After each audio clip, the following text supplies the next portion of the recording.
Hello mga kabibig! Welcome back sa ating bagong YouTube channel. Ito ang pinakamaingay na YouTuber sa balat ng YouTube, ang Bisayang Bisaya kaayo. Ay nako, ito kabibig ha, nako. Ano naman tong akartihan ni Sharon Cuneta? Parang binanatan niya si BP Sara. Wrong choice daw. Wrong choice daw si BP Sara para kay BBM. Hala ka, Shawi, namumuliti ka? Kasi senador na yung asawa mo, ganun ka na magsalita? Wag naman siya. Kain suka? Oo. Noon, panahon ng eleksyon, anong ginawa niyo kina BBM at Sara? Niyurak-yurakan niyo, paiyak-iyak ka pa. Pero ngayon, united na kayo. Kakamping, kain suka yung kapatid niyo, Grabe naman. Sinabihan si BBM na mali ang choice ng Vice President noong 2022. Kaler kay Sharon. Para lang talaga tilapai, day. Naku, sip-sip talaga, day. Uy, si Sharon ay naimbitahan sa isang, party na naman si BBM, no? Nagpa-party na naman si BBM kasama mga distinguished na mga artista. Mahilig sila sa ganyan, no? Kasi Valentine's Day daw, nagpa-party si BBM. BBM, naghihikaos ang Pilipinas. Gutom ang masang Pilipino, pero ang nainiisip mo, party-party. Inimbitahan mo ba si Sharon? Magkano kaya ang bayad ni Sharon? Hindi naman ibig sabihin libre. Di ba mga kabibig? Performer yan eh. Di ba? Ngayon si Sharon, kanta-kanta siya, tapos may statement siya.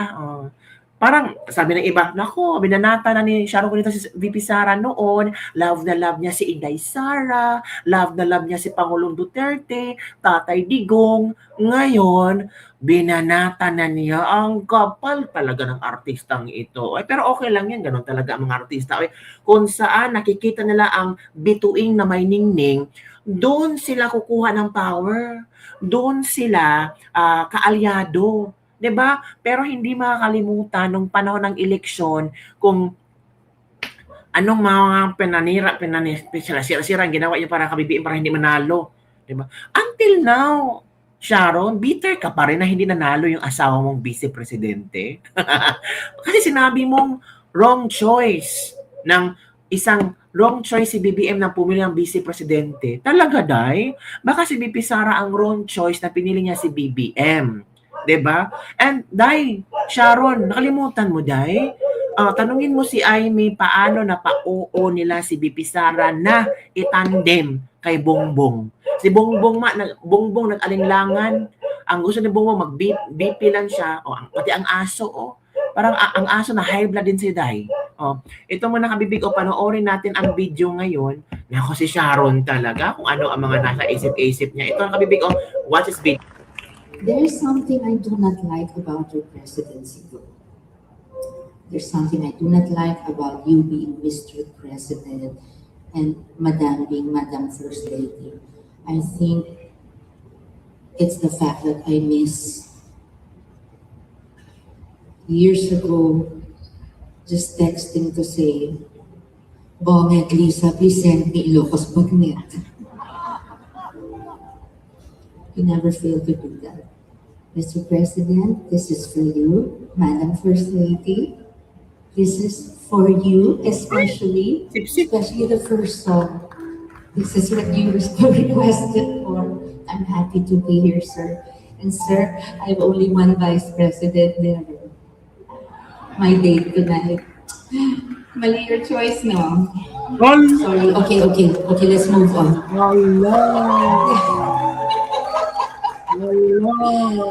Basta, Mr. President, you have my support. I will pray for you. I will pray for the country. I will pray that before we all judge you, that you are allowed to do your job for all of us. And we pray for good health, peace of mind from all the fake news, all the disinformation. May God be with you every single day, Mr. President and Madam First Lady. So, this is what you requested for. I'm happy to be here, sir. And sir, I have only one vice president there. My date tonight. Bitter pa rin siya. Mali your choice, no? Sorry, okay. Hala, mali ang choice. Mali your choice, no? Hala. Do you think kung si BBM at si Kiko nagtandem, mananalo kaya si BBM? Hala, Day Shawi. Naunsa na day Shawi, uy mura man kang nagpapalapad sa papel day. Palapad sa papel ug maayo, tilap-tilap pa more day. Oo, kasi namawi ka day o sa Tagalog ba yan? Nako, si Shawi talaga, nagpa-epal. Kasi nung nakaraang eleksyon, grabe yung paninira ng mga kakamping kay BBM. So ngayon, bawing-bawi siya. Oh, Madam First Lady, our President, I'm praying for you like this and like that. Anong problema dun, Shawi? Sana hindi ka nag-adlib. Kasi parang nakaka-offend sa vice presidente natin. Even though you don't like the vice president, halata naman day kasi love mo na si BBM.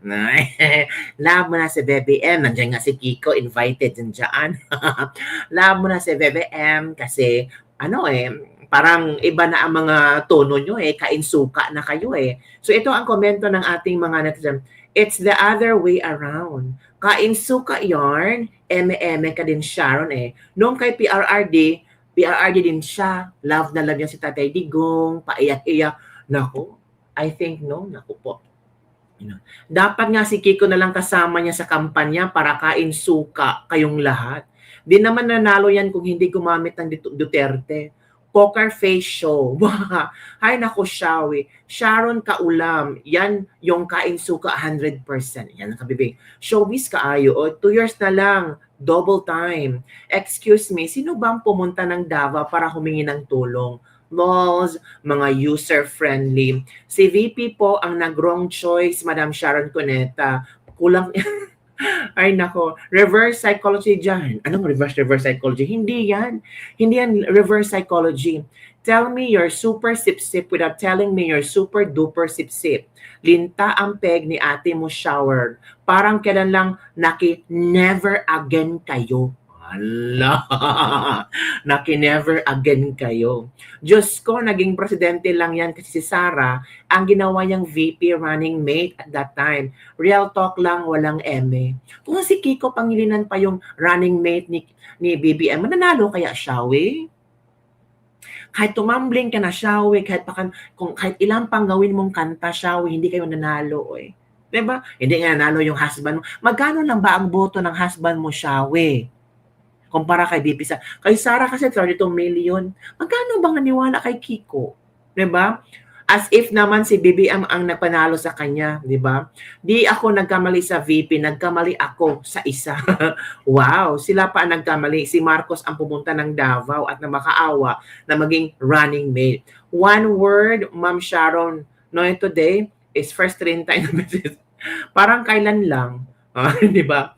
Pag sure Shawi, baka mali din yung flowing words na umaapa. Para namang nanalo talaga si Kiko matching. Yan kabibiga. Din na ba si Sharon Cuneta? Di ba? Kasi ang mga tao, ang mga tao ngayon kabibig, hindi katulad noon na parang hindi alam ang lahat na nangyari sa politika. Ngayon, mas marami pa ang nakiasyoso ngayon sa politika kumpara sa showbiz. Diba? Diba mga kabibig? Ito si Sharon, anong ba naman to si Sharon? Sana hindi na lang siya nag-adlib na yung mga istorya about VP. Sana mali your choice for VP, no? Sana hindi lang in-adlib niyan. Kasi mas lalong iba si Kiko at mas lalong mabashi Sharon Cuneta. Diba? Hindi mo in-invite ka dyan, Sharon Cuneta, kumanta, hindi ba ka ba na-konsensya, Sharon Cuneta, nagparty-party ka, pero paglabas mo, pag uwi mo, makikita mo ang daming taong gutom. Kahit sabihin natin, marami ka mga charities, makagbigay ka sa ibang tao, and so on and so forth, pero we're talking about the government. And do you know na, I don't know kung baka may talent fee ba ang pagkanta mo dyan? Yung talent fee na ginamit dyan ay pera ng taong bayan. Magkano din kaya ang nagasto ni Marcos dyan sa mga program-programa niya? Sana yung ginastos ni Marcos, pamigay niya lang sa mga tao. Diba? Si Sharon talaga, hindi nag-isip ba? Pero ganoon talaga mga artista ba? Kung saan, sino yung sikat, super, tell me that you're not sip-sip if you're doing duper-duper sip-sip. Nako, kakamping. Paano yan kakamping? Nako, nawawala ng power ang kakamping.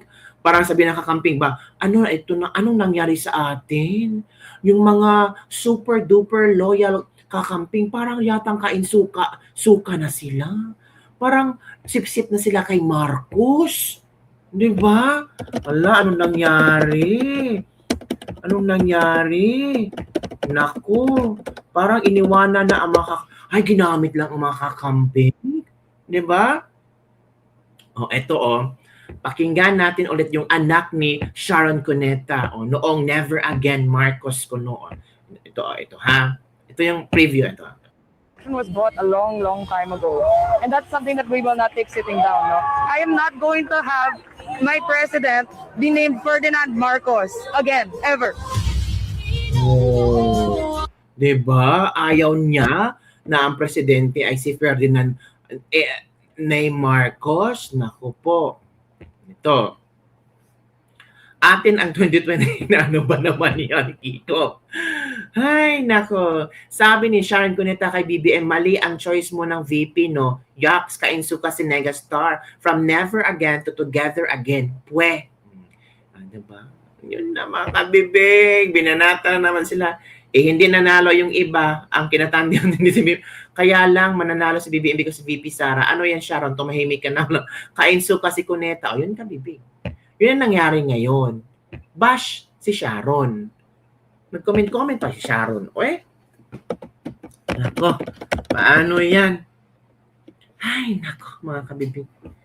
Baka hindi alam ni Sharon Cuneta. Ito pang sabi ng isang netizen, Sharon, tumahimik ka na lang. Dinagdagan mo, lalo, na ayaw kay Marcos. Diba? Yan, kabibig. Ay, nako, Sharon. Well, sabi ng iba, negative publicity is still publicity, di ba? Negative publicity is still publicity. So, go lang Sharon. Never again. Ngayon, why not? Ay, nako mga kabibig. So, ano ang iyong komento dito mga kabibig? Okay lang ba ang ginawa niya? Kung ang iniisip ni Sharon is unity, kung ang iniisip na Sharon na para mapaganda ang Pilipinas, kailangan nating mag-isa, mapag-isa, at di ba sabi naman ni Sharon doon na I'm praying for your health, tapos yung mga mga fake news sa buhay mo, sana hindi, mga ganun makabibig ba, pero okay lang naman yung mga ganun statement ni Sharon. Sana hindi yung may konting adlib ba na ano ba, yung parang nakakagigil lang pakinggan. Pero talaga, wala tayong magagawa kung ganun ang inang pag-isip-isip. Basta importante, kumanta si Sharon, kumita siya tonight. Kumita siya tonight, mga kabibig, di ba?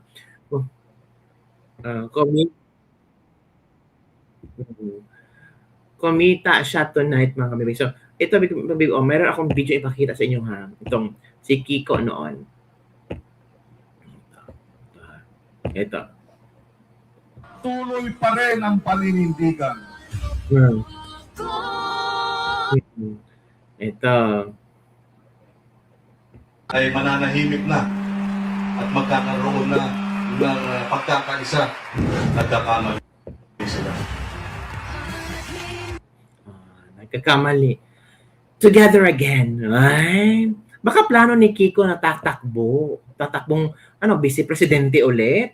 Naku, kakaupo pa lang yung pagiging senador, tatakbo, again? Hi, kalerig kay mga kabibigoy. Naku, ewan ko kabibig. Kiko, Pangilin. Alam nyo kabibig, no? Mas lalo ang mga kakamping nawawala ng gana sa mga leader nila, ng mga artista ba? 'Di ba? Parang nawawala na sila ng gana. Kasi, 'di ba?